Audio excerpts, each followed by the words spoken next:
Mr. Hamwan.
Hello, ladies and gentlemen, or lady and gentlemen.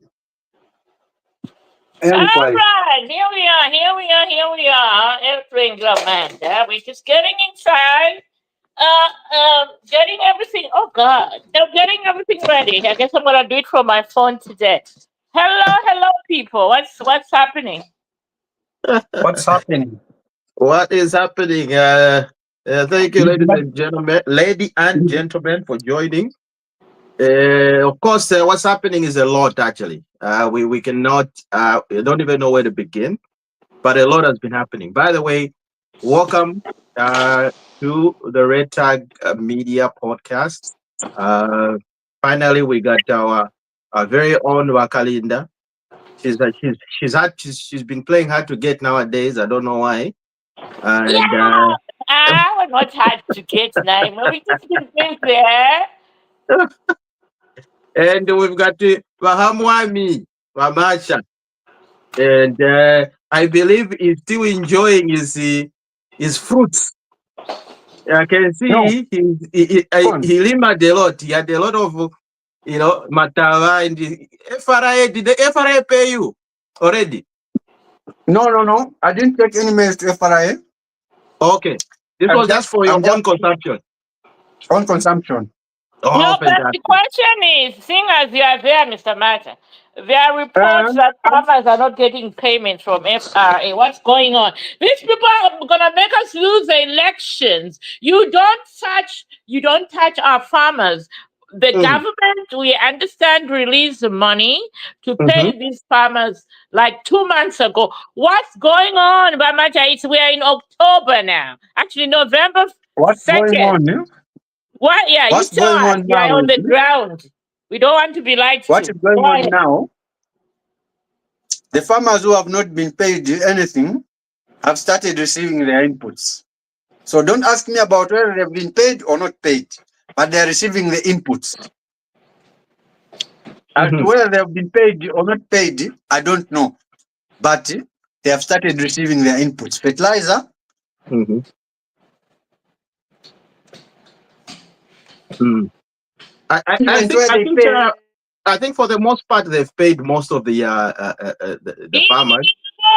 Let's not sugarcoat things. Let's not We sugarcoat. Are you saying the have majority haven't been paid? farmers that Mm, are complaining. I mean, it mm, doesn't matter if it's one or two people. At the mhm, end of it, mm. gentlemen, it's all about perception. Perception. You know what's going Fantastic. to happen? Mm, The opposition are Mhm. going to run with this issue and say 2 million farmers haven't been paid. And mhm, do you know what kind of commotion that's going to bring to the agriculture sector? I mean, mhm, Mr. Toropiri by Small now with thing, all it's a his small people. matter. I mean, this is something they should have had. I mean, come on, how many years are we going to give these people? What's going on? For mm, me, when I hear stuff like that, really it blows my blind. mm. That's what I have to say. Okay. All right. So Yeah, let's start the show because that one is more of a deeper conversation and more of a topic on its own. That obviously we would need some people to come and explain why. That it is what it is. But well, let's start the show. Thank you, ladies and gentlemen, for joining us. Of course, like I said, we've got Wakalinda, joining us, and of course, Ramasha, who's just dropped out. I think, or he's still there, and or he I was think he took having, the video off. or he's having network issues. Yeah, As always in Zambia, it's always about the yeah, network. network issues. So, Uh-huh. but of course, we got a lot of topics to look at and dissect. And I think the most burning issue right now that it's everywhere on the internet, it's everywhere in all African countries. It's what's happening in Tanzania. So Tanzania, of course, we know that there's been unrest. Riots have been sprawling down the streets of Dar es Salaam and everywhere. It's also have moved on even to as far as Kenya, and the Kenyan young individuals have joined that, and people are saying, will that also happen in Zambia? So they seem to be some sort of a disagreement. She's won 98% today as we speak. 98% of the votes she's won, and she's the president as we speak. Whether she's, whether the people is protest, but she is the president as we speak. Now, Rakalinda, since you're one of the professional journalists, I'm sure you're keeping tabs on issues like this that are happening across Africa, and it's not only Tanzania, Cameroon as well. There's so much going on, Sudan. So Tanzania, what's happening there? Why are people not happy with their current leader, Samir? Well, I mean, I think that's a multi-layered,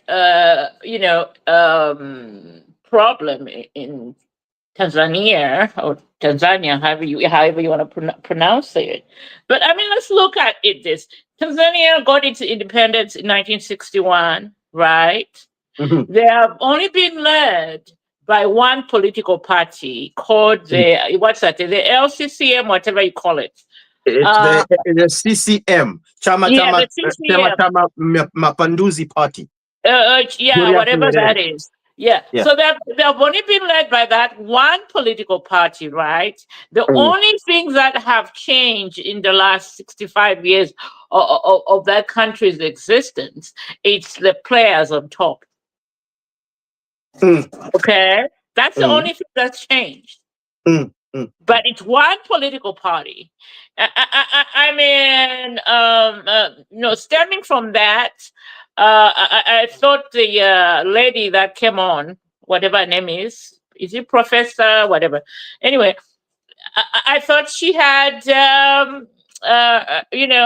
she was going to follow through the late president, the one she took over from, what is Magufuli? Is that the name? Mungufuli. Hold on, we got the doctors just jumped in before you continue. But Doc has also been dodging me. But Doc, how are you?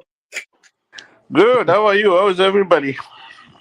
We're good. Now, since the doctor has come in, let me do my vuvuzelas, okay? Okay.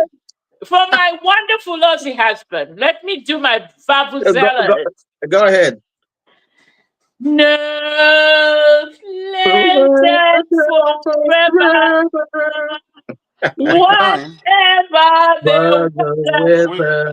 Week 9, 30 more games to go. It's our home, and my heart will leave you never. All right, though. I've done my babuzelas. Welcome back. 30 more games to go. Oh my goodness. The network is playing up on me here. Okay, come on, Mr. Marmik. Sorry, I try to be silly from time to time. Come on, Mr. Marmik. Yeah. No, we get you. You go ahead. I know you had some thoughts to speak about. So, the reason why farmers have not been paid, from the grapevine, we hear that they are waiting for FRI to export the maize to Mozambique. Then when they are paid, that's when they'll pay the farmers their money. Mm-hmm. From the grapevine that was released by the government, Minister of Finance, like 2 months ago, they announced that they had released like $24 million to pay off. Some have been paid. Not all that have not been paid. Some have been paid. Well, I think it's a good problem if you look at it, because it shows that a lot of farmers actually, produced bumper harvests. Yes. So it's like there's no way the government is going to pay them immediately right there and then. Even in the past governments, people were even staying way much longer than now. It's even shorter. People maybe no. Like I mean, it seems to me we are departing from what we promised these farmers. The promise was you drop off your bags of maize at the depots, you get your payments within 2 to 3 days. Let's not compare to what was happening in the PF. We don't want to go there. Okay. We promised.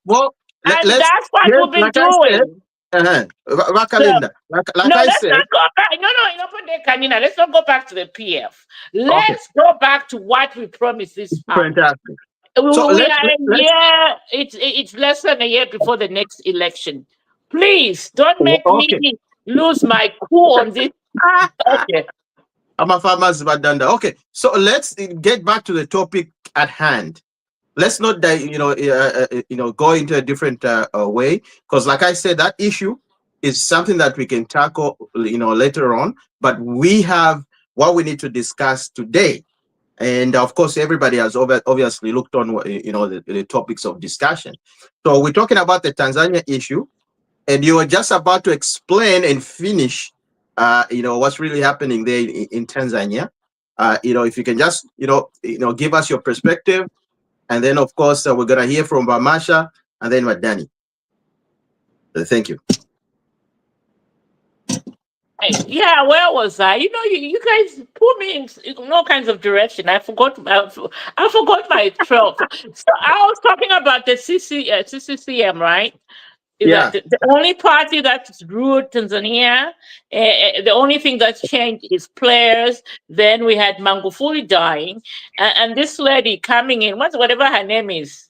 I can't keep up with all these names. I'm having a senior moment here. I know it's Samia. Samia is one of us. Samia, President, Honorable Professor, whatever her last name is. So she comes in. She tries to go through the Magufuli, policies, and then in my understanding is along the way she lost her soul. Okay. And I believe she was not popular in that country. People are ready for other political players to come in on the scene. But you know how power is. Power is sweet. Because I remember back in the day, this is what really I'm going back there because this is what this lady reminds me of. There was a political rally being addressed by May Soros in peace. Is it the second Republican president, Frederick Titus Jacob Chiluba, in Kabwe? He was really charged at that, political rally. We saw him. I think he was speaking, and then he stopped for a moment, took a glass of water, and then he told us. He looked in the camera and said, Anybody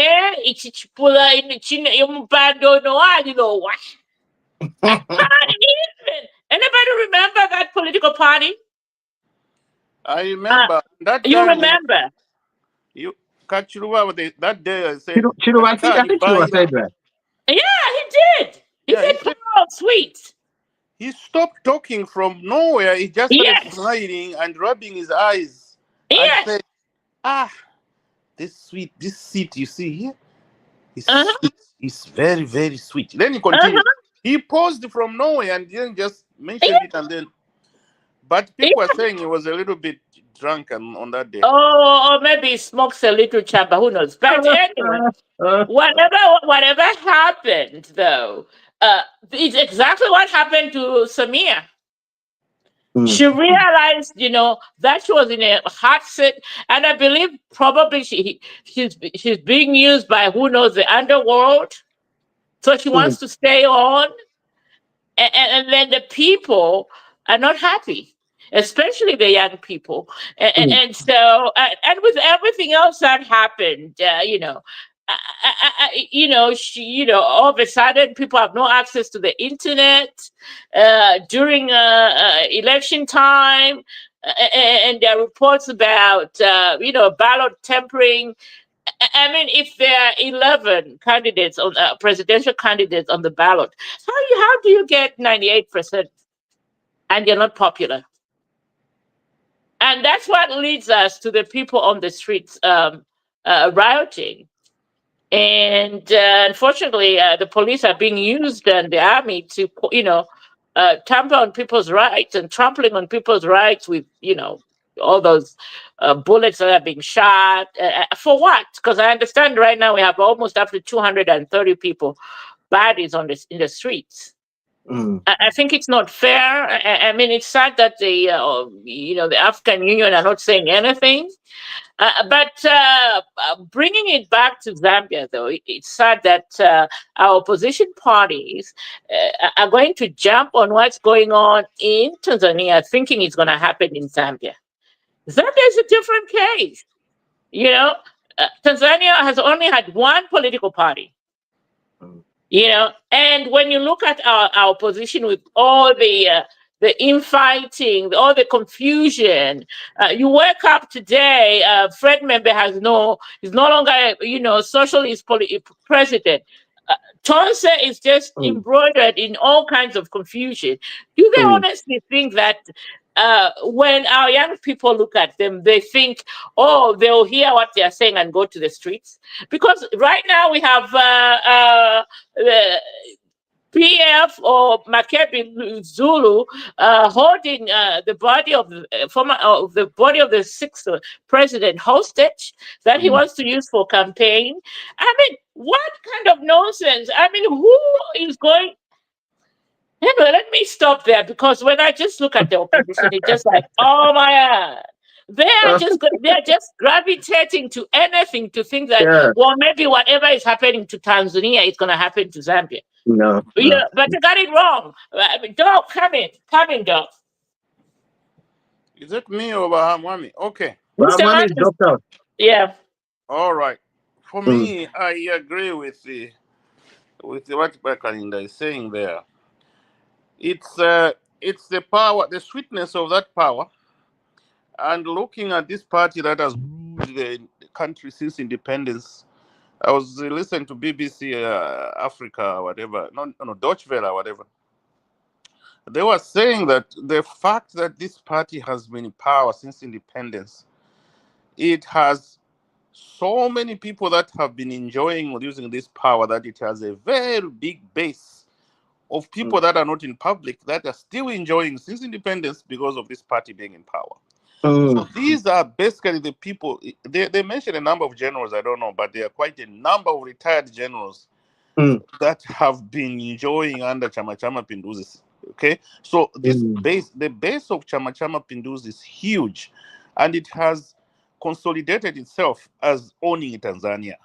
You can imagine the generals who retired in 1980, those who retired in 1981, those who retired in Mm. 19, up to today, they were enjoying under Chama Chama Pinduzi. They are still enjoying under Chama Chama Pinduzi. Mm. So, Mm. though they are not in service, they are huge factors. Imagine the ministers who used to be ministers in the 80s, in the 90s, and they Mm. are still supporting Chama Chama Pinduzi because it made them who they are, Mm. and they breathe, eat, sleep Chama Chama Pinduzi. So Mm. all those people are really in control of the party and the country as a whole. Mm. Though we are just looking at this woman on top, the base is very broad and Mm. very solid. Okay, Mm. so this is why the democracy basically in Tanzania has been sort of it was a fake image to say, oh, Tanzania is a democratic country, but basically the people have been suppressed for all these years by very powerful single party. Mm. Anyone who talks, they were talking about the people that have died mysteriously in Tanzania for over these decades. So Mm. people will disappear there because they say you don't talk against the government. They say the wars have ears in Tanzania. If you talk, you never know who is listening. Next time you disappear. So it's very likely that this is what is happening here. This woman was put in place, and she could not change anything. She looks like a good woman from the outside. She looks like a very humble woman, but I Mm. think she found a system Mm. which just told her, this the way we do things, and this what you need to be doing. All right, because the brutality continued, and she was so, she continued banning opposition rallies and Mm. arresting people, and just from day one she arrested the first opposition party. One day in power, 24 hours in power, you arrest somebody. How Mm. can that be possible? It means she found the system already in place, and Mm. she just had to follow what to do. Say, hey, we've been following this guy for the past 2 years. You are in, but we are arresting him tomorrow. One day after being sworn in power, and then you arrest an opposition leader? It doesn't Mm. happen that way. So there's an underground party structure which is so powerful that it just tells whoever is there, do this, do this, do that, do that. You can't go around and do your own thing. And that's the first thing. The second thing that the Deutsche Welle said was The semi-independence of Zanzibar from mainland Tanzania has also contributed to this thing, in the sense that mm, the Zanzibar people, where she comes from, they regard themselves as semi-independent from Tanzania. They are normally against whatever the mainland laws are saying, because they have their own laws, a little bit few laws that are only applying Zanzibar, mm, and then the rest of the laws, some of the Tanzanian laws do not apply in Zanzibar. So the Zanzibar people, where she comes from, mm, they are somehow regarded as rebellious people who don't want to be part of Tanzania anyway. Okay, mm, so for her to be appointed as the president, the majority of the Tanzanians who are from the mainland, they are saying, okay, why are you bringing this person who is, after all, advocating for independence for our island, and she now wants to rule us? But in the meantime, when we say this is the Zanzibar people say, oh, that's for Tanzania, not for us here. So it was that notion that these are people that want to be independent, and yet the Chama Pinduzi has appointed a person who comes mm, from a semi-independent country, the island, to rule us all. So they felt that doesn't make sense. If you hear the chants of the people on the street, they are saying, "Let her go back to Zanzibar. Let her go back to Zanzibar. She doesn't mm, belong to Tanzania." So that is, though it's a minor aspect of it, to me, the Tanzanian people would not want to be ruled by someone from Zanzibar because of what Zanzibar people talk about Tanzania itself. So mm, they just feel that those guys are not fully Tanzanians, and mm, they say bad things about Tanzania and da da da da, and then now you want them to rule us. So mm, to me, if they want unity between Zanzibar and Tanzania, Zanzibar, because of its population, should definitely be maybe the vice president position or something like that. That's the human nature. You want mm, the majority to rule and not the minority. Look at what happened in Iraq. That's why Saddam Hussein was so dictatorial, in the sense that he came from the minority in Iraq. So if mm, you rule the country and you come from the minority area of the country, it's very difficult sometimes, because the most of the people regard you as a foreigner. Okay, well, he comes from there, or she comes from there, and she wants to rule all of us. So to me, if you want integration in that situation, you have to integrate, have a government of national. For example, she should have maybe had a vice president, a deputy vice president, whatever, from the mainland, to balance the powers. But what I'm hearing is that the cabinet was mostly Zanzibar, this Zanzibar people, and the Tanzanians just felt that they're being ruled by the wrong people. So mm, that's something that people should realize. That's what's happening. But the main factor of this dictatorial tendencies is from the base of Chama Chama Mapinduzi, which is very, very. They don't want to leave. The power is sweet. They have been there for years and years enjoying. You can imagine the enjoyments they've been enjoying all these years. They don't want to leave it. And that's why they're so dictatorial right now. I submit. Well, fantastic. With me, I think my submission on this is yes, just like everybody else has said. Uh, they've been ruled by one party. You know, Julius Nyerere was, one of the founding fathers and Pan Africanists, just like David Kaunda, just like all these others, that were in the same group and same intake, for lack of a better word, at that time. They had a position and they had a way of doing things. That's why Kaunda, had ruled Zambia for 27 years, right? But Zambians woke up a little bit faster, and they said, look, I think we need change, and we need change of leadership. Because if a leader, no matter how good that leader is, no matter how brilliant that leader is, change needs to happen. And it needs to be across the board, and it needs to be not a one party state.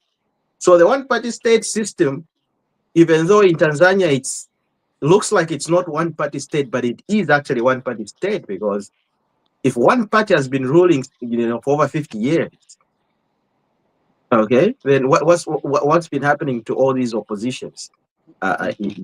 So I think they've come to the party a little bit late, but it's better late than never. Zambians, they woke up long time ago and they said, look, we don't need UNIP anymore. We need to bring back that multi-party system that's going to give us an opportunity to choose a leader or a political party of our choosing and like. Mm-hmm. That actually didn't, of course, we saw MMD, we saw PF, yeah, UPND, all these other different parties, But at the time, when Julius Nyerere Kaunda, they had a very different vision at the time. And their vision was sort of like a Pan-African system where, it has to be one party and one president that's going to rule. But who's going to rule forever? And which party? Like you're saying, the party itself has been, been there for over 60 years, and it's had members. And all these members, you can imagine up to now, they're still benefiting. Would they want to lose that sweet? Just like what Kalinda was saying, this seat is sweet. Would they want to leave the sweet? Even if in fact, I can even, quote, Bowman Lusambo when he was being interviewed on Radio Phoenix. He said, iwe bakubikira obwali bwanama ero watobera fyo umukusumo, like you just get the test and then they tell you now, no, don't eat anymore. Are you going to agree? So that's how it is. The power is sweet. That power is so sweet, and that political party is there. I think they're doing a disservice to the people of Tanzania. I think they need to let the people choose which political party they want to come in power. But it is what it is. She is the president. So, but I've seen the pushing for the military, to say to side with the citizen or something like that. They want some sort of a Sierra Leone kind of thing, according to what I was seeing and watching on Al Jazeera. You find like the protesters, they're busy, chanting to the military. You say, yeah, you know, so who knows what's going to happen? But like you're saying, there's so many generals that have been there for years and years and years. I don't know how possible that's going to be, and I don't know the future of Tanzania. But the big question is, where are all these big organizations? Where is AEU? I mean, where is the African Union? They have spoken. Okay, They have they have just congratulated her spoken. and they have said they wish her good luck. The African Union has released the statement. Uh-huh. Yeah, yesterday. They said What did it say? congratulations to President for your victorious what. It's crazy. The African Union is toothless.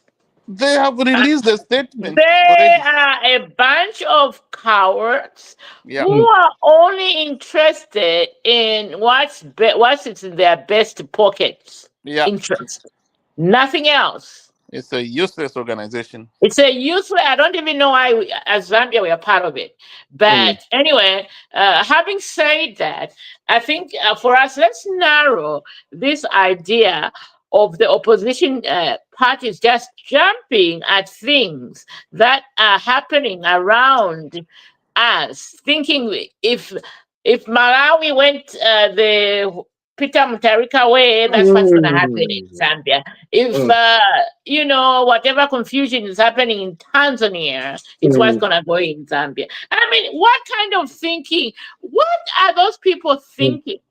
Like, why can't they put their houses in order first? mm, You know, Mr. Oh, that's no, he's not a Mr. now.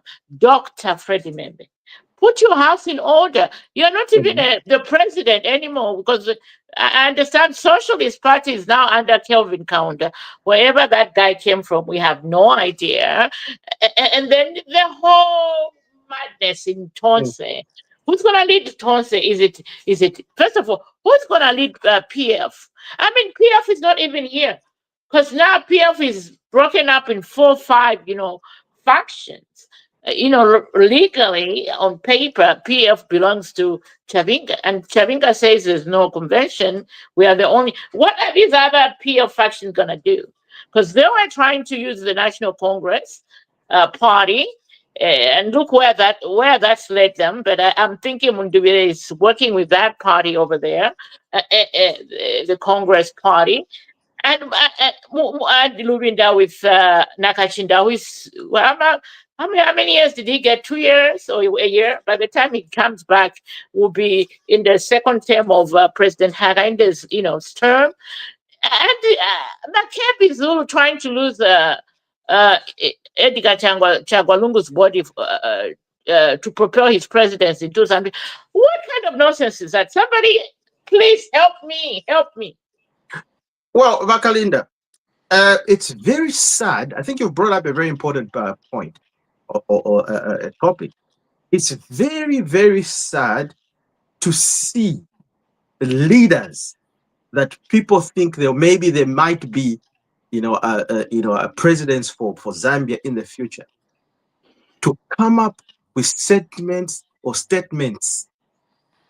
that will be championing civil unrest in their own country. Where is your patriotism? Tell me about it. What happened to you being a leader for the people? You want havoc to happen in Zambia? Are you sure that's the message you're sending to your followers? Personally, I wouldn't want to follow such a leader, because I know that this leader that is going to be a problem if he ever had to be ushered in power. He would be one of those leaders that will do things their way or the highway. It's either their way or the highway. Like, there's no other way, just their way. It's not a person that's going to listen to the people. Tell me about it. So those type of leaders are actually very, very dangerous, because they believe a system that has never worked in Africa, and a system that's been failing to where they get it from. They're using a template, in Venezuela and all these other places, and it's failed tremendously, and they're trying to bring it in Zambia and Africa, which it can never work. As Zambians, especially Zambians themselves, tatuate mwenkondo. Us Zambians are actually very peaceful people. We love our freedom. And if Zambians they okay, what is the point? Okay, what is the main reason why would Zambians stand up to start throwing stones and stuff like that? Okay, last time it was in the 80s when the things went bad because of Kaunda staying for too long. The other time here and there, but for the most part, this government is doing its best. And we cannot lump all the problems that have been happening for the last 60 years on one political party and say, solve it now. If you don't solve it, then we're going to go to the streets. No. It's very unfair. But Danny. Yeah, the opposition response to the Tanzanian one just shows how immature they are in their ideologies. There's no way you can wish something bad to your country and say, I want to rule a country that will be broken into pieces. It just doesn't make sense. And each and every one of them were saying, oh yeah, this is coming to Zambia. Yes, this is coming to Zambia. It's coming to Zambia, and then you want to lead. It doesn't just, to me, to be honest, I haven't, even Munduvire hasn't said anything. And that's, if you can't say anything, just keep quiet. That's better. So Munduvire is quiet, which I like. Don't comment on such type of thing. But most of the Calabas, the word, oh yes, this is coming to Zambia, it's a matter of time. It's, to me, it's very, very unfortunate to have that type of opposition. But as Kalinda said, right now, I don't even, with few months to go before the elections, I was listening to my brother Kashambatwa on radio and TV the other day. He was saying this will be a very, very strange election in the sense that it's the first time since 1964 that we've never had proper opposition challenging the incumbency. Nothing. There will be nothing next year. There will be no credible opposition opposing our party, UPND. Zero. I know some people say, don't say that, don't say that. It's true. There's no way these guys can get organized within 5 months. They have 5 months to organize themselves. 5. Okay? To go to a convention, find a leader and market the leader and then win. No. Yes. No, I mean, first of all, they have to register a party. Yeah. So remember the last 3 months, Mm-hmm. of before August. So we're talking about June. Actually, we're talking about May. Mm-hmm. May, June, July. So these last 3 months, every political party should have already finished their campaign. You don't campaign in the Mm-hmm. last 3 months. So basically, they have only December, January, February, March, April, May. That's it to do their work. And knowing them right now, if they have to choose a candidate, they have to go to the national convention. They have to organize money for a convention. That Mm-hmm. takes months. They go to Yeah, I convention, mean, then yeah, registration, organize a convention, and in the meantime, they yeah, have a body that they have to bury. yeah. And you remember, the ballot boxes have to be printed within the next 2-3 months. So Correct. if they delay, the Electoral Commission of Zambia is going to say, we have to print these ballots. You don't print ballots a day before the elections, you print them months before the elections. So they need to come up with the candidates basically within the 4 months. Otherwise, the train will leave the station. Oh, the And train has sailed. I mean, the way I yeah, look at it, the train has sailed. yeah. So Because we are at a standstill. I mean, they yeah, can't organize. They can't be seen to be organizing themselves because yeah, they have a body which is in the mortuary in a morgue in South Africa yeah, that's not being moved. And yeah, then we have also the South African faction who are saying, "Hey, if the president decides to, I mean, in fact, who told Makebi that HH that wants to come and witness his ECL's but who told him? the South I mean, African, what a stupid way to release a statement to the Zambian people. Oh, if the president just steps aside, yeah, the body will bring it tomorrow. I mean, how many times has he changed his stance? It's like if we move a needle just an inch, he'll come back and move that needle 2 inches back. What Mhm. is he thinking? the BBC South African broadcasting, they that same day they asked the Zulu about that statement. They said, "Oh, we don't want HH to be near." Then they said, "Do you know that HH has been leaving the country for sometimes 2, 3, 4 days, and then he comes back? Why don't you take the body when he's out of the country?" HH has been making international tours. He goes to UK. That time he went to Britain. He was there almost a week. Uh-huh. If they wanted to take the body in his absence, take flight then, because he was away. Go. And why don't you use that opportunity if you don't want? He goes out very soon. He's gonna go out for another week or so outside the country. So take it. Said no, he can fly back. No, he can't No, but go. I mean, in true sense, the Zulu faction, they have the right to the body. I mean, it's just that we have somebody who is that. I mean, I've always said about this about HH. He's too much of an SDA elder. Yeah, yeah, The courts gave the Zambian government the powers to get that body from South yeah, Africa and bring it to Zambia. I yeah, don't know why our government is doing that, but they're not doing it. yeah. I mean, on the sites, I mean, I've spoken to one Kabesha. He says we're just gonna let it play out. What Yeah. does that tell me? The government thinks that Well, they'll get fed up. No, mm, The, go- the I mean, government think that they'll get fed up Then and I finally. tell you, they are very lucky I'm not in State House because me, if I was in State House, that body would have. The same day the South African government gave me the right to have permission to get that body, we would have buried that body already by Yeah, now. yeah, yeah. That's true. Because right now, that's I very mean, good. we are the government. I mean, this Christianity, we get it. We are all Christians, but some things you just have to take. In Tonga, we say you have to take the horns of a bull as Mm, it's fighting. So we see who can win it. That's all we need. I mean, Hmm. Zambians have moved on. Yeah. And I mean, I can tell you that it would be a sorry day or state of affairs in Zambia. I mean, I think this is one president that we are going to take home to Barry, and people won't even care Mhm. because Zambians have moved on.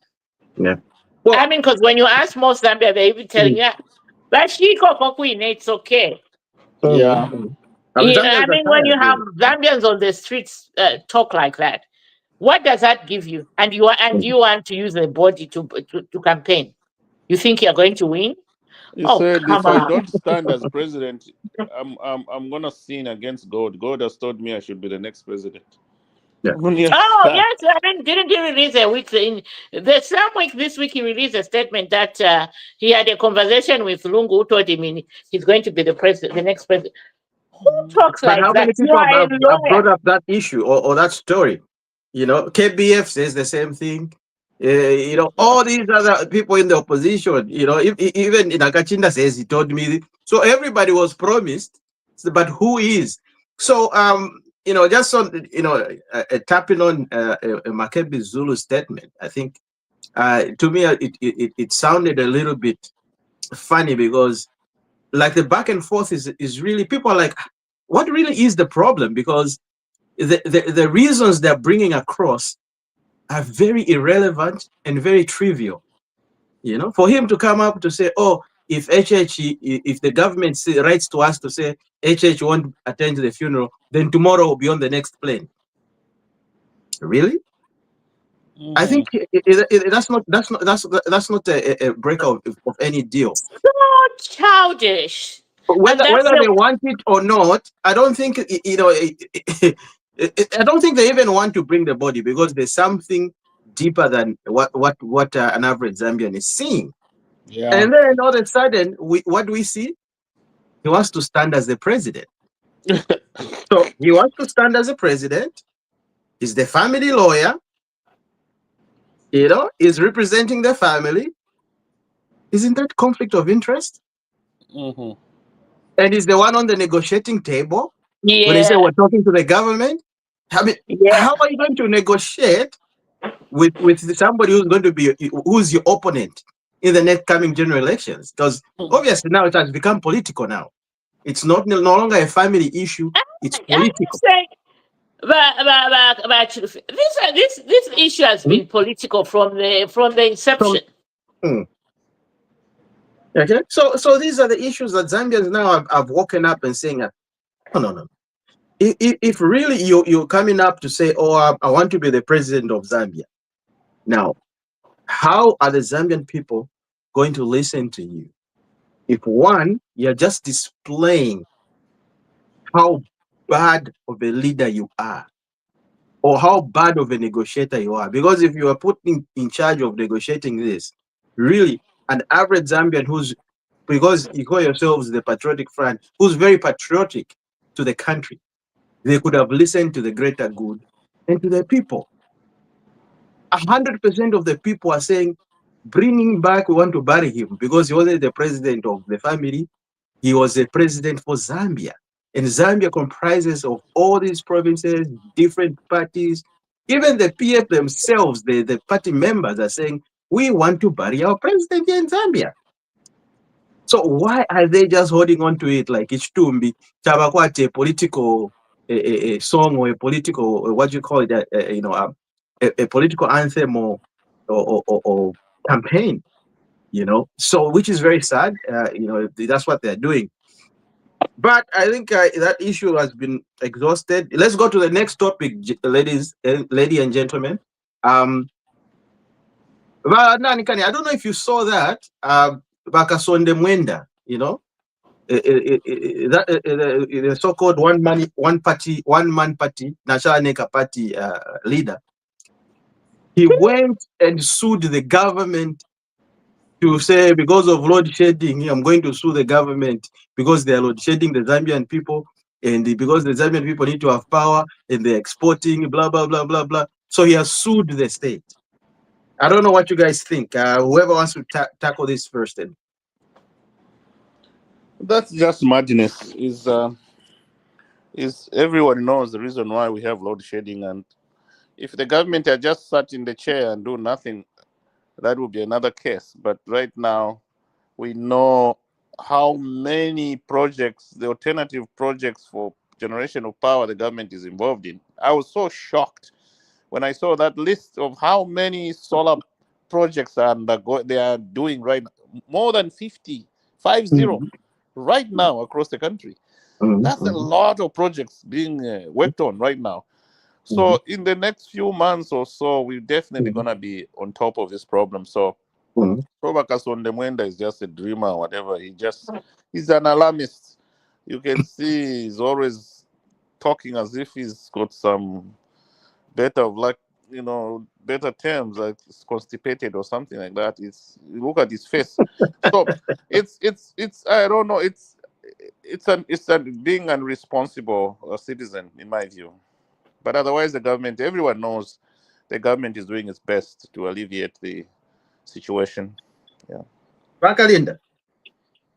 Okay, for me, here's I'm going to sing a song in Tonga, and then I'll translate that.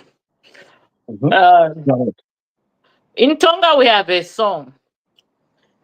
You know, when a child does something wonderful, magical, and we get together as a family. Any Tonga family will attest to this. Usually parents would sing to you with this song. They would say, Waga haraji anga chindi jagwe, waga haraji anga chindi jagwe, waga haraji anga chindi jagwe, waga haraji anga chindi jagwe. Meaning,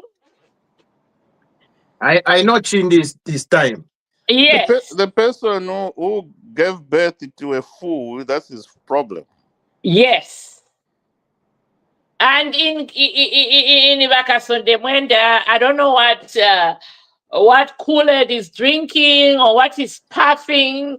I don't know. When I listen to him, I look at him and I ask myself that, is this man sane?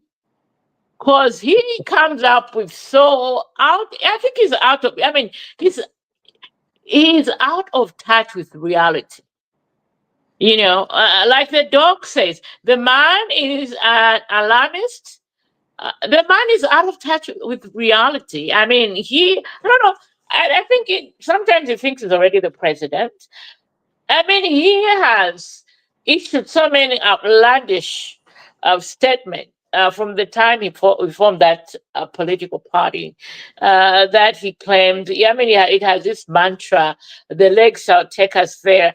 So the legs are going to take him to China if he continues. That would be my word of, I don't see it. How do you sue the government? It's different if you have a government that's sitting on its laurels, but you have a government that's bringing in investors to try to alleviate the problem. Now big investors that are coming into the country. Starting off with the the recent investment that went into Sri Lanka. What's that? What United Capital? With their fertilizer, right there in Sri Lanka, attached to that investment, they're also producing solar that which provides power for them, and then the extra is being put into the national grid. Talk about Zambia solar. That's being that investment right there. They have, power, they are producing that goes into their, factory. The extra is being given to, Mamba quarries, this government came in, they found a $600 million date, and Mamba quarries was almost coming to a halt. They have been paid, and they even expanded on their power production. All these power stations in my own father's backyard, right there in what's that word? What is that area? Not Shibunji, that's where my father's house is. What's before Shibunji? There's Mumba. Is it Mumba? Yeah, Mumba. Mumba. They just, there's a 15, there's that 50, power generation company, that mining. I mean, it's also, giving us extra power. I mean, there are all these solar things that are under, being manufactured or produced right now, which are Mhm, probably by the end of this year, you're going to see a lot of power generation that's going to be fed into the national grid. mhm, We are all reading it, we are all seeing it. I mean, it's not just words. We are actually seeing the results, mhm, mhm, and more results are coming. And then you mhm. have somebody like, my legs are going to take me there. I'm telling you, that man is going to go to China, man. Just watch his face. Yeah. Mhm. The National Neka Party, these the National Neka Party leaders, they've been mushrooming for some time now. But I've been listening to him. I heard his story, and I was like, for the most part, all the time, he's got his facts wrong. All the Mhm. time, he always has his facts wrong. And if you listen to Friday's Parliament sitting, the owner, the vice president, is saying that we're no longer exporting power. You know, the time that we were exporting power was we were obliged to go through the contracts, that were there already in place. So that was what was happening. But And let's also add those contracts Under were PF, signed by who? PF, PF. the and PF, they chewed the money already. They chewed yeah. the money already. So they took the And money they choose already. the So money. now what they're saying is like we actually have cut back, to what we were exporting. We've cut back, and what has been happening is I think he doesn't have it right. She explained that there are individual business people, private companies that are actually now exporting power outside Zambia. There are so many companies now. They import from wherever, Tanzania, Mozambique. They're using the Zambian facilities to export to other countries. So the export, it looks like, Zambia is exporting, but it's actually the business individuals, private companies that are doing that business, but just using the government infrastructure, which is already in place. So he has got his facts wrong. So his case, it's a DOA. So we'll see what's going to happen. I think he's going to be very ashamed. But the vice president was very categorically, and she explained it in parliament. Say, look, this is what's happening. Zambia is no longer, and like you're saying, I believe by the end of this year, according to what I heard, Zambia will at least, with alternative energy alone, will have at least 1,000 megawatt, of power by the end of this year. 1,000, probably another 1,000 next year. So we'll be looking at everybody. That's why I'm saying that this issue of load shedding is coming to an end. But people want it to end now. Things that therefore, but I don't know. It should end now. It should end now. I'm like, no. That's not the way things happen. You know.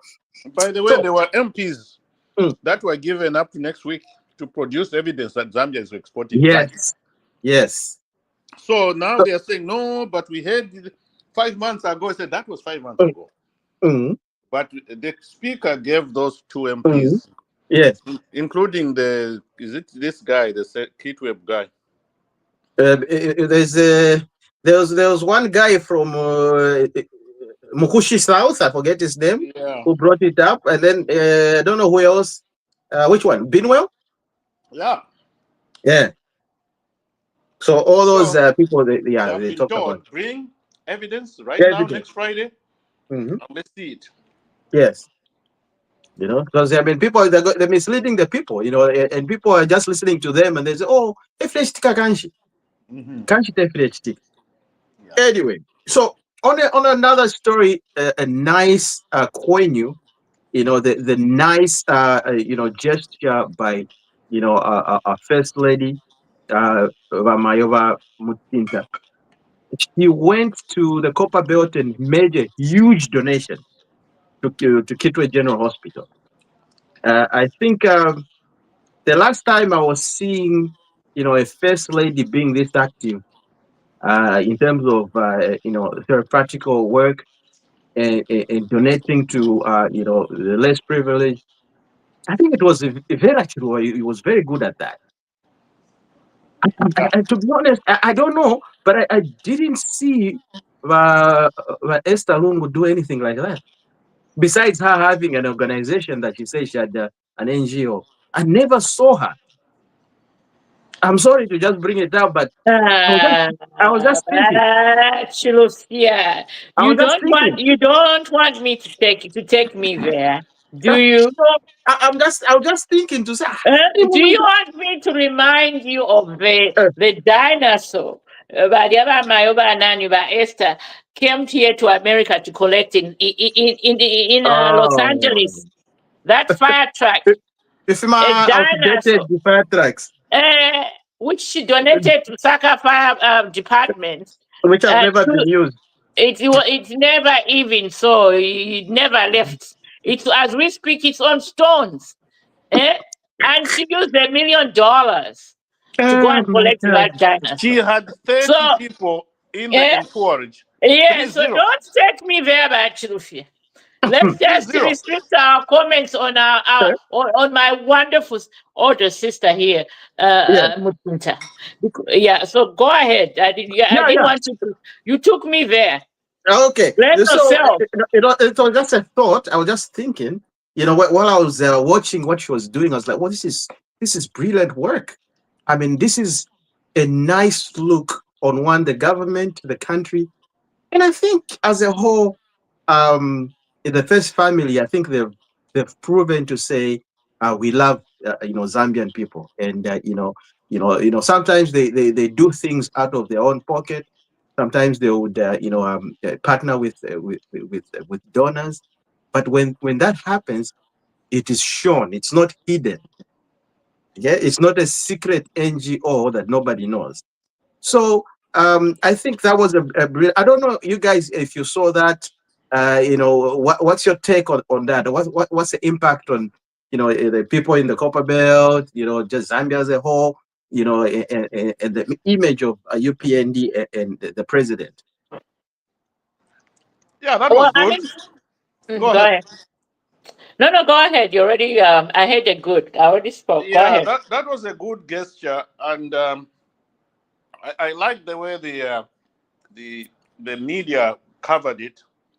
It was not to exhibit her face in front of this and that and that. They basically just covered the equipment that was donated and what they sort of just mentioned her name a little bit, but not to put her face in front and doing all this type of thing that to show off. No, I think, in my view, I think she had requested that the whole process does not center on her. I think because the media would have really paraded her in front of everything, every little microscope, every little X-ray machine. You know what I mean?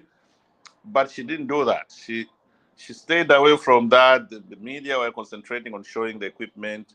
The only time they showed her was getting on a helicopter back to Osaka and something like that. So I think it was a good coverage in my view, which she didn't really want to be in in the center of the attraction, but just to show the equipment and that came from the first lady's office. That's it. It's a very humble. It was a humble way of covering that event. Otherwise, I think if it were in other regimes, the first lady would have stood there, 100 pictures in front of the camera and all that, but she didn't want to do it. She didn't want to do that. That's what I observed. You know. Yeah. Okay, Makalinda, you want to? Yes, let me add on something here. Mm, I'm going to start with the history of our first ladies. Okay, mhm, mhm, starting with Betty. Betty, Betty. mhm, I mean, the only things we heard about Betty was mhm, Kaunda. That is, she mhm, was all about protecting her husband. mhm, We heard stories about Betty scolding mhm.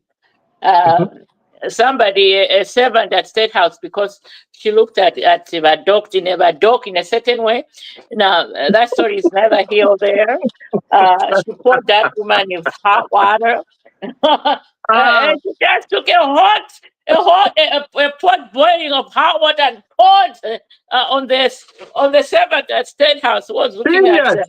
that dog. You didn't hear these stories. Oh Anyway, man. and now then we moved on to Vera. Vera, I mean, I love that woman. I mean, she's the one that came in with this whole idea of the first lady foundation thing, and everybody from since then, and until before now, everybody came up with, oh no, Vera Chiluba Foundation, me, I'll be taking care of the little kids or whatever. She did her thing. I love that woman because, nobody didn't but she did it. That woman was given what I loved about her. Sorry to cut you short, but you know what I loved about her? She was very confident with herself. Yes, absolutely. Me too. Even though she didn't master the Queen's language, like it wasn't like that, but she would stand tall, with She learned the Queen's language when she got to State House. But she came out of it a better person. She could communicate.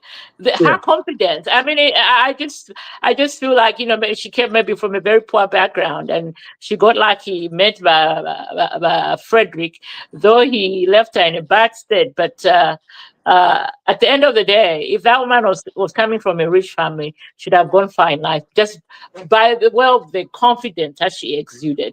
She didn't care. So then we moved on to from Betty, we came kuri Nani, Maureen. Maureen was a very, may her soul rest in peace, very educated woman, but that woman loved money. I'm so sorry. And she also had, I can't even remember what she did with her Maureen Manawasa Foundation. I can't remember.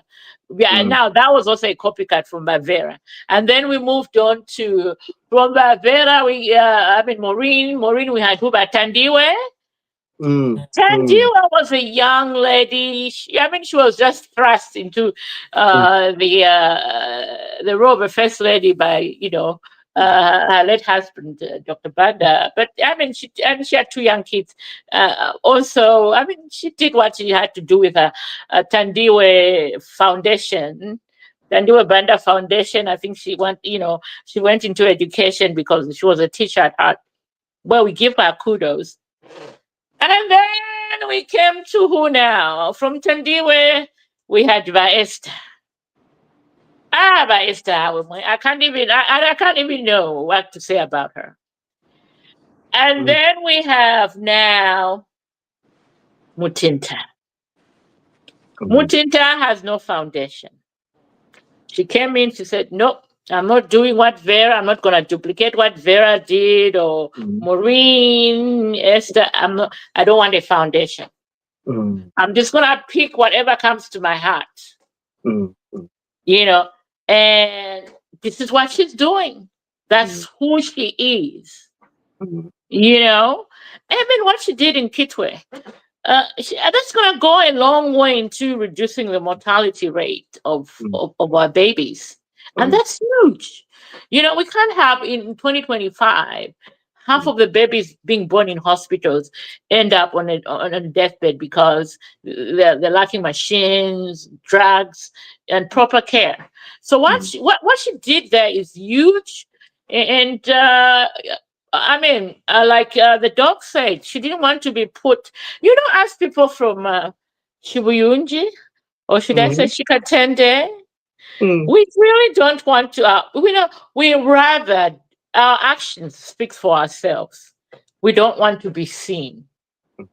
That's our nature. So to see her do what she did, she's the first lady since I've been alive, who just said, look, don't put me as the first lady. I'm just going to do me, But when you think about it, it's nice to be married to one of the richest men in Zambia, and you don't have to worry about side chicks because you have your husband has given you his PIN numbers at the bank, so you know what's in the account. And she's doing exactly that. Yeah. So I'll say kudos to her. Hopefully she does more. I mean, she's done a lot more, but yeah, she'll continue as the first lady, and of course, with her husband's money, she knows what to do. So kudos. Kudos indeed. So the issue of Bill 7 has been on topic on most opposition. They're saying, okay, why is this constitution review? The committee has been chosen, and why is this one there? Why is this one there? Certain NGOs are backing out, say we don't support it. But at the first time, they were saying we needed a more comprehensive, more consultative, process. Now that process is being done now again. They're saying no. The people who have been appointed in the committee, we don't trust them. Like, what do people want? Like, what is it? What's the problem, really? Like, is it just the bill itself? Because the bill, I think that at the first time, people said it's not about the bill, but it's about the process. If I remember correctly, all these lawyers, when I KBF, Avena Sangwa, they were talking about the process. Now that the process is being followed, now they're saying no. What's Okay. happening there? All right. I'm gonna comment on that one. I'll be very honest with this process called Bill 10 consultative process. In Bill my 7. view, in my humble view, the things that are in that bill, most of them are good, but a few of them are not good. Okay, and people have mentioned that over and over. When it comes to the period and way of consultation, definitely the time of doing this consultative meetings with citizens is the wrong time. We should all agree. It is 100% the wrong time. We cannot do it 5 months before the elections. We have things to concentrate on. Let the elections go, and then let's do this. Okay? If you look at the other amendment bills that have come, they do them way in advance before the elections, not too close to the election like this one. This is one of the closest bill amendment or constitutional amendment process we've had in the country since 1964. There's something fishy about this. We have to be very honest about it. We cannot be in a hurry talking about spending money on doing this, consulting citizens and all that, when we have pressing issues right now where that money should have gone in buying solar panels, opening. We are doing that, but please, this should not be a priority right now. It shouldn't. Okay? Now, the process itself, of course, you say you're going to meet in provincial headquarters only. In few, not all the provinces, only a few. Is it 10? Whatever. They have left out some. Provincial headquarters only? My cousin in Shikatende cannot go to Kabwe. Kabwe is, for him to go to Kabwe from Shikatende, that is his lifetime savings. All right. He has no computer to do online whatever. So the method of saying these guys are meeting in provincial headquarters, Chipata, the people who live in the rural eastern province, how would they find themselves going to Chipata? They have no computer, not even cell phones. They don't have even the only thing they have nowadays is a radio in the village. That's it. So the process, though it is there, to me, it's like a band-aid. It's not a real consultative. That's my view. It is not being done well. We should accept that as UPND, and we should be very sincere to our leadership. This is not the right way to do it. To me, actually, if possible, it was supposed to be handled by MPs. They are the lawmakers. So the consultative meetings should have been done in the constituencies, not at the provincial level. No, those centers are not enough. We needed hundreds and hundreds of places where we can collect information from our citizens. And to me, constituency level was going to be okay, because my cousin knows where to go in Shuyunji there to go and give whatever. But to say my cousin has to travel from From Shikatende Shikatende to to Kabwe. Lusaka, and then they're not Kabwe. even sending them to Mumbwa. They have to go to Yes, Kabwe. Kabwe. Ah, Mm-mm. That's that's a wrong. huge. My cousin has never been to Kabwe in his life, by the way. He doesn't Mm. even know where the provincial capital is for the province. So he has never been there in his whole life. He's in his 40s. So for him to take that journey, that sacrifice, actually, that's 1 week travel for him to go and submit. So to me, this is not right. All And right. Okay. All right, Doc. You're exaggerating right now. It's not a week. he has to Exaggerating. travel from Shikatende to come to Lusaka and sleep there and see his cousins in Lusaka. And then, There's so many the stops village on the people, they way. like to visit people. So he can't pass through Lusaka without going to someone's village, to the house. You have to go and visit. Doc. Okay, but anyway, to me, my last question I have is to my party. Can't we do this after the elections? Because I know the main thing we need as a party is that constituencies delimitation, whatever they call it. Limitation of That is the constituency. main. That's the butter and the bread we are looking for. It's a fact. We want more constituencies in our favor. That's not something we can hide. Everyone knows. That's what my party wants. Okay, fine. But let's do it after the elections. We will still get those constituencies. Okay? We will still win with the current constituency numbers. We will still win. Okay? There's no opposition. In my view, there's no opposition which can stop us from winning come next year. So let's forget about this. It's just making us unpopular for nothing. I submit. Okay. Go ahead, Wakalinda.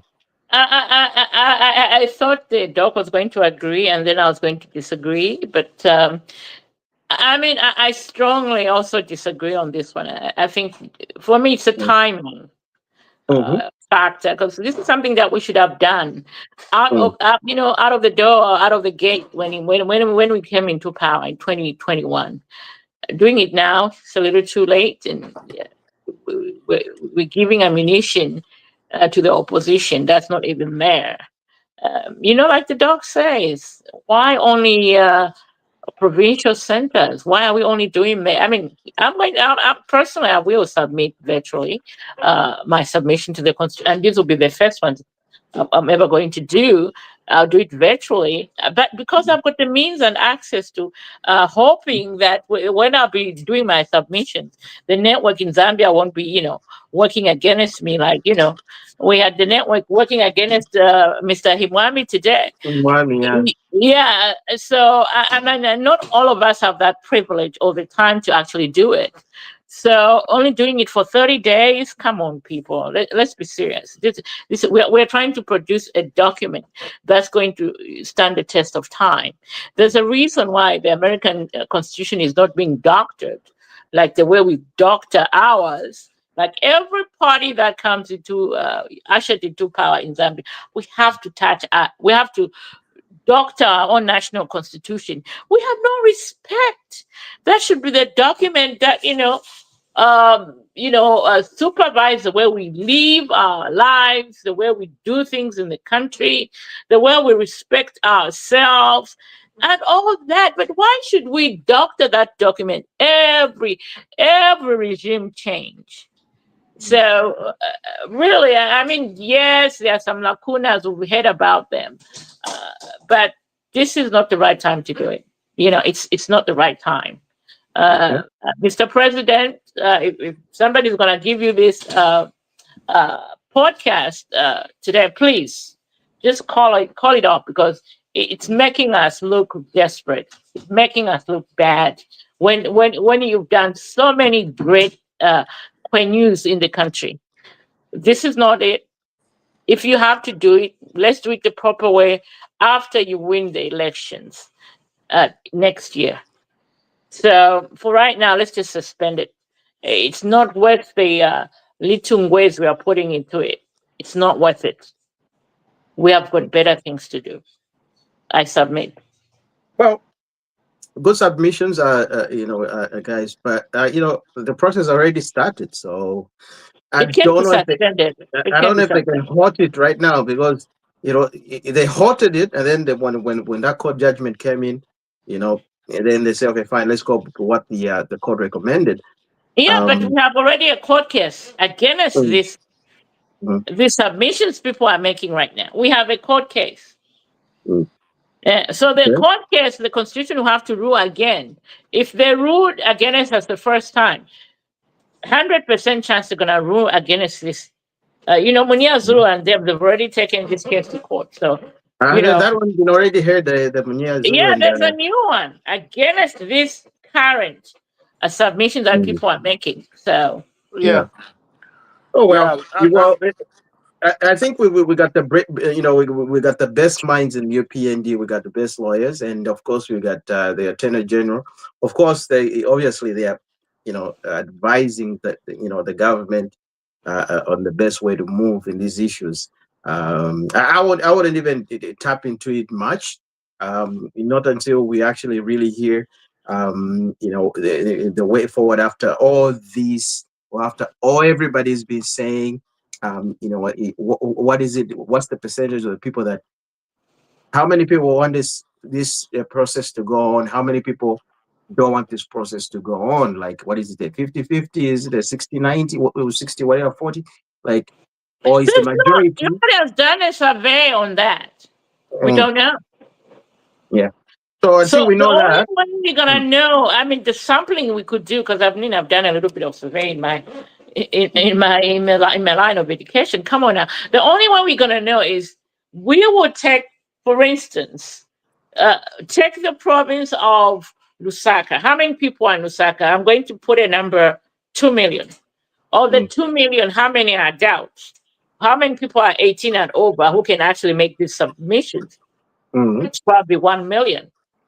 I'm just putting a number there. I'm not saying that's the exact number. I'm just, reading out these numbers. And then how many of those 1 million adults are going to submit to this, sittings currently that are happening? So mhm, from that number, then that's when we can get a sampling. Like, well, a total of maybe 2,000 that, adult actually submitting. So right there, it's going to be a no. Right? It's going to be less than, I would say, less than 1% or 2% of the 1 million submitting. So until that happens, we are all shooting in the dark. Because I mean, we have to look at numbers when it comes to sampling or surveys. It's as simple as that. mm. All right. Okay. So we'll come back to this. Obviously, as we gather more information, and as we know what the position of the government is from now going forward. But hey, but, but, but Danny, yeah, your coach has finally resigned. You're the one who wanted him to resign. He's finally yeah. resigned. It was long overdue. He realized that he had um, no way of continuing. It's good that he has resigned on his Mm, own. Yeah, we want to move on, and it's a mm, good thing that he's gone now. But the challenge we have as Zambians now is, what do we want in our coach? mm, What are we looking for? Because all along we've been looking for a foreign name as the mm, only name that can make us prosper. mm, I think our view of a Zambia national coach should change now. We shouldn't just be looking for a foreign name. We should be looking for quality, someone mm, that can deliver results. mhm, So foreign entity or foreign person should mhm, not be the prime factor in selecting our national coach team. National team coach. So mhm, that's the thing. We should move away from that way of thinking, because all along, FAS, the moment they want a national coach, they first look outside and not within. Okay, we can have nowadays with technology and all this. There are a lot of local Zambian people that can do a good job as long as they assemble a very good technical team around them. they can still deliver. They can still deliver. So let's look. Let's take time to look around. Um, get a coach. It shouldn't be always a European or something. We can get even an African coach from another African country. That's fine, if as long as it's capable of delivering the results. But for us to start saying, "Oh, we want someone from Sweden, Switzerland, Israel, or what," as the priority, I think we haven't been getting it. We haven't been. We shouldn't be looking within Zambia or within Africa. There are also quality coaches that can coach our national team. But it's a good thing that he's realized that is, and he wrote a very touching letter to say goodbye to Zambians and stuff. But he he is not bitter. He realized the shortfalls. In that letter, he says, though the last statement was a little bit, he was a little bit sarcastic to say, "Oh, I found them in a ditch. They are now in a good place." I don't think so. That was over exaggerating about his success. Because he said when he came in, his what do they call it? His benchmark was to make them qualify for these tournaments and not win the tournament. So, who gives you the benchmark of just qualifying and not winning the benchmark? It doesn't make sense. But anyway, so that's what he said. He said this. He was told just to make the team qualify and not win the cup, and he did that. So he's very proud. Jesus Christ. Yeah. I, Anyway, I wonder what kind of management is Bakalinda. Well, I'm just going to add on to what the doc says. I think, for me, I was ready for the big man to leave, like yesterday, and we got what we wanted. At this point, really, I think we have so many Zambian coaches that can, make. We don't even have to look outside Zambia. For instance, Dennis Makinga, look at what he's done with the under 17. Why can't we just promote him to senior level? I mean, it's good enough, it's good enough experience. Moses Citrone has been coaching. He's available, I think. Christopher Katongo, he knows what we need to do to get us to the African Cup of Nations. And also I think with national team selection, let's make sure everybody's included. Let's send out people to every corner of Zambia and bring out the cream, because not all our best players are based in Lusaka or Copperbelt or Northwestern Province. Everybody's playing soccer on the streets of the country. There are little boys doing it. So let's cast the net wider. And Dennis Makinka can do it. He's proved it. Debbie. Oh, whatever his name is. Okay. Debbie Makinka, whatever his name is. He's proved his point. Moses Citon is out there doing his, Dennis Slaughter can do it. I mean, even Carlo, we can bring him back. I mean, we brought him back as a Tekenko. I mean, he knows more than a thing or two. At least he's given us one cup. He certainly, I mean, he should have a lot in his arsenal to make us who we need to be, especially for the male national team. Come on, a disaster. Look at the girls. We have that, whatever her name is, from Sweden or whatever country she's coming from. Yeah, she's taking us to the World Cup again. Good result, Kundandanji. The girls are doing great. What's wrong with our male team with that too? What's wrong? Yeah. Somebody tells me.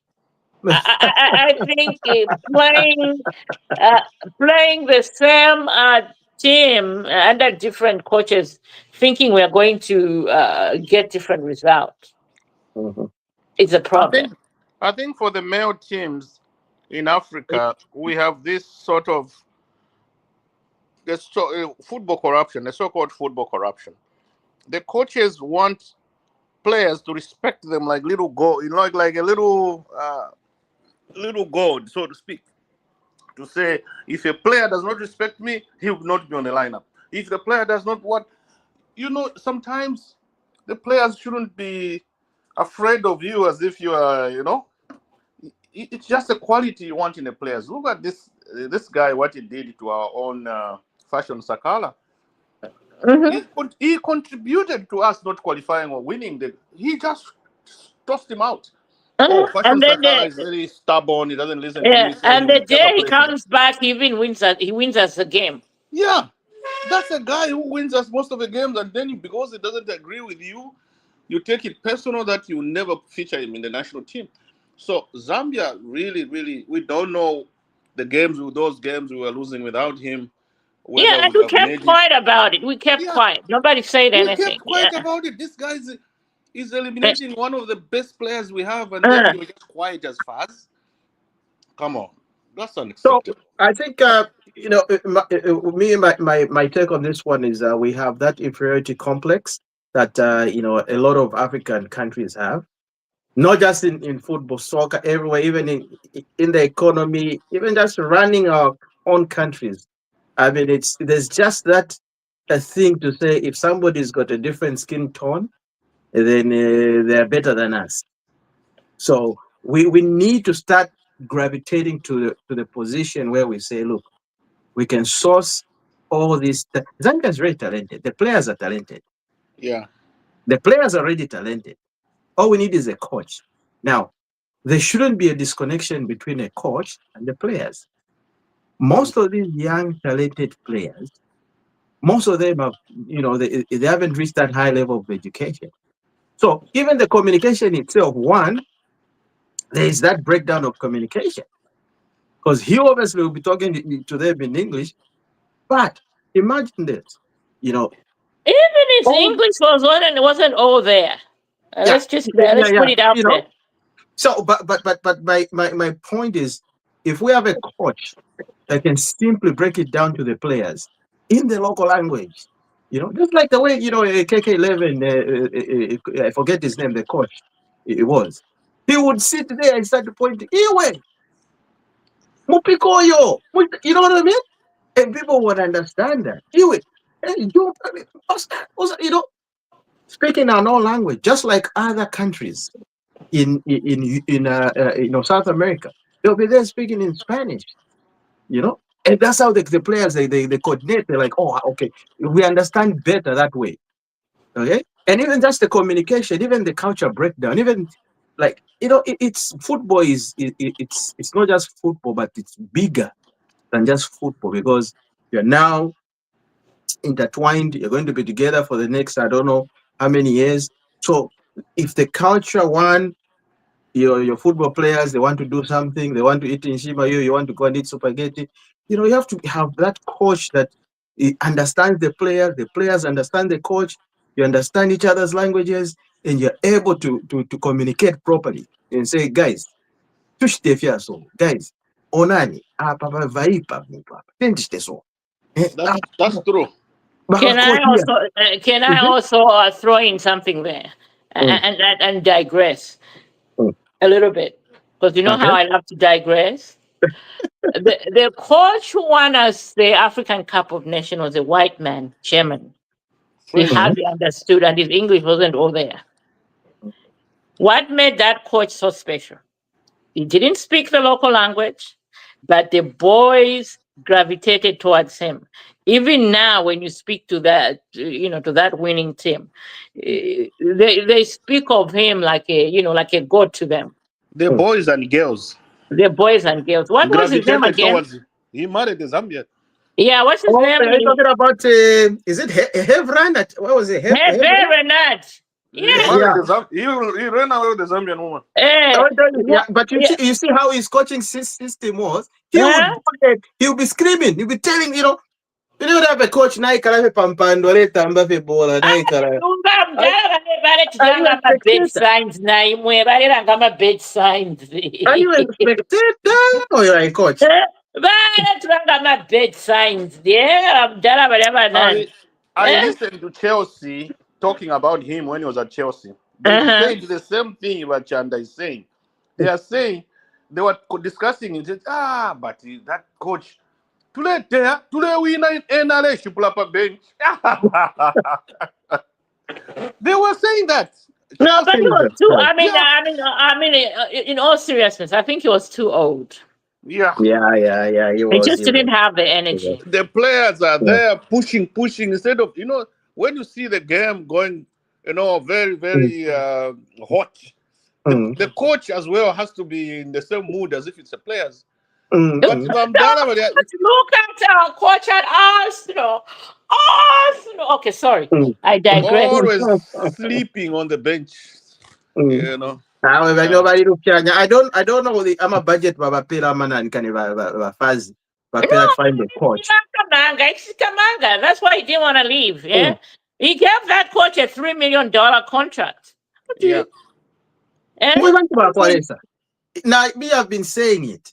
Go and get Ama guys Kwatavena Christopher Katongo. He's too youthful.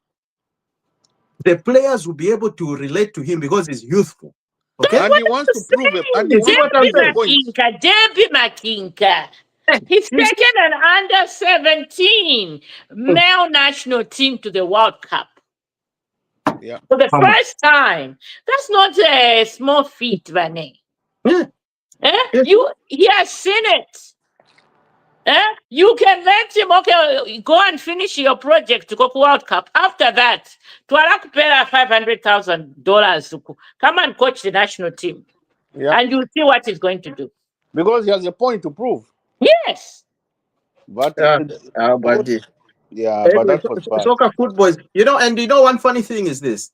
Bangwenya was even when he posted something on social media. He was like, Imwe, I'm looking for a channel where I can watch Zambian football. Where is it? That even brought back to what I was saying earlier on. I was like, look, even ZNBC itself, they don't have a sports channel, which is a national broadcaster. They don't have a sports channel. Nishi tatuwa kwa sports channel. So we need to start thinking in those terms. First of all, we need to start promoting our own local football. Yeah, they are live. We know with But our local football, they are live. We have a contract with anybody, SABC or something in South Africa. No, why is it on SABC? Why is it not on ZNBC? They have Right. the machinery. We So don't why have, don't we have the machinery? we We don't have don't got no money. satellites. We have no satellites. Why don't we have the machinery? We Because have look, machines. look at this. This is what's happening. SABC cannot transmit or broadcast those without using our Zambian satellites. We don't have satellites. Zambia has no satellites. Sorry? That's the reason. Zambia has no single satellite in the No. sky. We do have. Like they use them. Like look, even multi-choice. I think have receivers. We From have no Zamtel. satellites. It's only now under Mutati that they're trying to do a satellite. Yeah. I think their plans. I have believe no we do. satellite. I might be wrong on that one, but I believe we do have a satellite. No. We have a receiver through Zamtel. We have receivers in Mwembeshi. That's through it. Zamtel, Mwebantu. We don't have a satellite. We have no satellite in the air. It's only now that we are trying to do it under the new Don government. Yes. Okay. It's another Kwenyu coming. That will be big. So once we have a satellite in the air, we will be able to zoom on any game, wherever it is. We will zoom it, capture it, then send it to Mwembeshi. Mm-hmm. Now, why we don't do that? But Danny, broadcasting at the point that where we are now, I don't think we need a space satellite for us to broadcast. No, yes, we do. You need it. Yes, we need it. You need it. You have to own your own for you to have the rights of transmission. Otherwise, you have to go to South Africa and then they charge you $5 million. Okay, for example, if they charge you $5 million per game, how much money is Zambia first? The dog is at the Oh, beach. is muted himself. He's at the beach. He's always at the yacht club. He's at the yacht club. Yeah. Yeah, I seen some Spanish woman walking around. So that's what it is, Wakalinda Ganshi. Mhm. Yeah. Man, okay. So which is a sad thing because I think once that happens, To say, you know what? If Mm. they charge us $10 million, where are we going to get this $10 million from the viewers? How are we going to capture this money from people in Shangombo who are going to be watching the game? So it doesn't make economic sense. That's why. Even those people in Shangombe, do they even have TVs to begin with? No, everybody's got TVs now. No, they do have now. See, so No, they do. doesn't make economic sense. They have few households. No, But they do once have we have TVs our now. own, Huh? we don't need to pay anybody. We just zoom in Mhm. and capture the game and show it to our people. That's it. Okay. What about all these Yeah. low quality, Anyway, live? Are you there? No, but Yes. Yeah, No, we're here. We can hear you. yeah. So that's the thing. We need to have our own. We need to have our own satellite first. Kaunda, to me, at the time when they were establishing those receivers in Mwembeshi, Mhm. I think it was cheaper to launch satellites at those days. I don't know when that Mwembeshi thing was made, but I think that was the time when we had a lot of money and luxury to do that. We would have launched our own communication satellite in the air. But now it's quite expensive. But I like Mutati's vision that by year 2030, whatever, we should have our own satellite in the air. Then we'll start capturing wild events on our own without any fees or whatever to pay anybody. Yeah, just imagine this person. I don't agree with, and I dislike him. Elon Musk, doesn't he have satellites built to Zambia for his internet? No, Yes, Elon Musk's satellites are in the air. There are thousands of them. They are smaller versions. They are all over. They are all over the space. Yeah. They are rotating around the world, but they are not. Their capability is not that of commercial satellites that are huge and capable of doing things like live matches and stuff like that. For him, it's just for communication purposes. So for him, they are just for a certain frequency of waves that can only transmit audio. Okay, so that's why he can use for communication in terms of phone communication and all that, and but internet. not when it comes to videos and all that type of thing. They are not yet that level. So with the There are thousands. Starlink. He launches about 1,000 satellites per week. Yeah. Elon Musk. They're tiny little things. They're Yeah. like I had small little plate size, like a plate, the size of a plate. That's how small his satellites are. Yeah. And there are so many of them. Actually, Danny, just I don't know what you're saying, Danny. And he's very smart in the sense that he doesn't need any license to launch them because there's a height. There's a height in the space where you need to get a license. But he has come below that height where you have to get permission. You can just launch whatever you want to put in there without anyone bothering you. And that's what he's done. Gentlemen, I have to leave. I have to leave as well. I'm getting a lot of text messages here from Yes, I need to spend a little bit of more time. My college bound son, or he's already in college. Is here. He just drove me and stuff. All right. Let me be a mother for a few hours before he goes back. Okay. Yeah. Okay. All First right. year. Let's call it a day. All right, guys. Thank you very much, guys. Thank you for joining us today. You're mute, I can't hear you. No, can you hear me? I can hear you. Now let's tell you to go in your It's you. It's on your end. No, it's on your end. Wakalinda can hear me. Yeah. You can't hear us, that we can't hear him. I can't hear. I can hear you, the both of you. No, I can't hear you myself. Eh? Who are It's you you. looking? Who are you looking at the yacht club? Dope. No, it was yesterday. We went on a sunset cruise. Okay. Yeah, Yesterday we went on a cruise, you've so I was muted not me. available. No, I can hear you. I can hear you as well, but I can't hear Chirufia. Uh-uh. What's going on? What's going on? Okay. I don't know, something weird. But in any case, thank you, ladies and gentlemen. We'll join, or maybe close it to Makalinda so that he can hear. Thank you, but for taking part. To obviously convene next week again, and everybody, have a nice, lovely weekend. Enjoy the family. Oh, absolutely. Good night. Good evening.